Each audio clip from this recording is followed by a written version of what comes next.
Il s'appelle Brennan Gotto, il a 23 ans et est étudiant à la Haute École Condorcet de Marcinelle. C'est la première fois qu'il se lance dans un long métrage de fiction.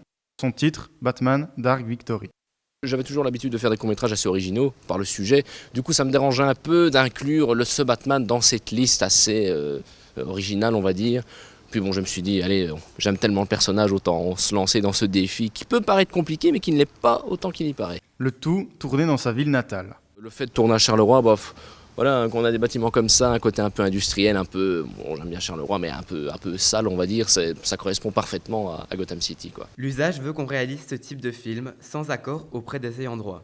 Non, on n'a pas d'autorisation ni les droits. Maintenant, bon, il y a plein de fan-films qui se font sur Internet. Maintenant, à mon avis, je crois que le principal, c'est de ne pas recevoir de bénéfices en faisant des projections ou quelque chose comme ça. Je crois que quand on ne touche pas d'argent, on ne risque rien. Pour eux, c'est plus une lettre d'amour à ce qu'ils font.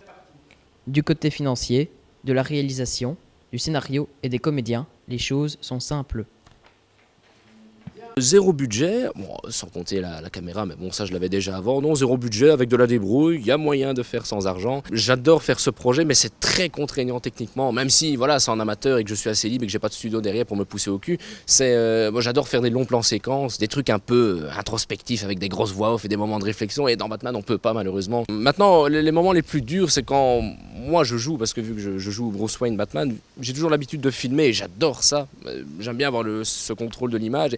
Et du coup, ben voilà, quand c'est d'autres personnes qui me filment, c'est toujours plus compliqué de bien faire comprendre ce qu'on avait en tête.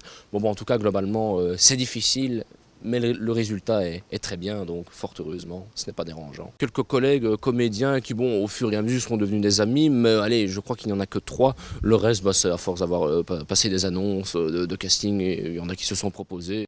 Quoi qu'il en soit, Brandon veut partager son enthousiasme et son envie d'entreprendre. Oui, n'attendez pas, lancez-vous dans vos projets, et vraiment, mais même sans argent, sans déconner, allez-y, parce que moi, on me le disait toujours, on me disait non, tu n'y arriveras pas, t'as pas d'équipe, machin, et on fait, bon voilà, c'est pas parfait, mais le but c'est de faire. Plus vous faites de trucs, plus vous vous exercez, et plus c'est bénéfique. Franchement, il y aura toujours des gens qui vous diront, ouais, non, il faut attendre, t'es pas prêt, il n'y a pas d'heure pour être prêt, c'est maintenant qu'il faut le faire. Rendez-vous en juillet 2018 au foyer culturel de Montigny-le-Tilleul pour une première projection. L'invitation est lancée.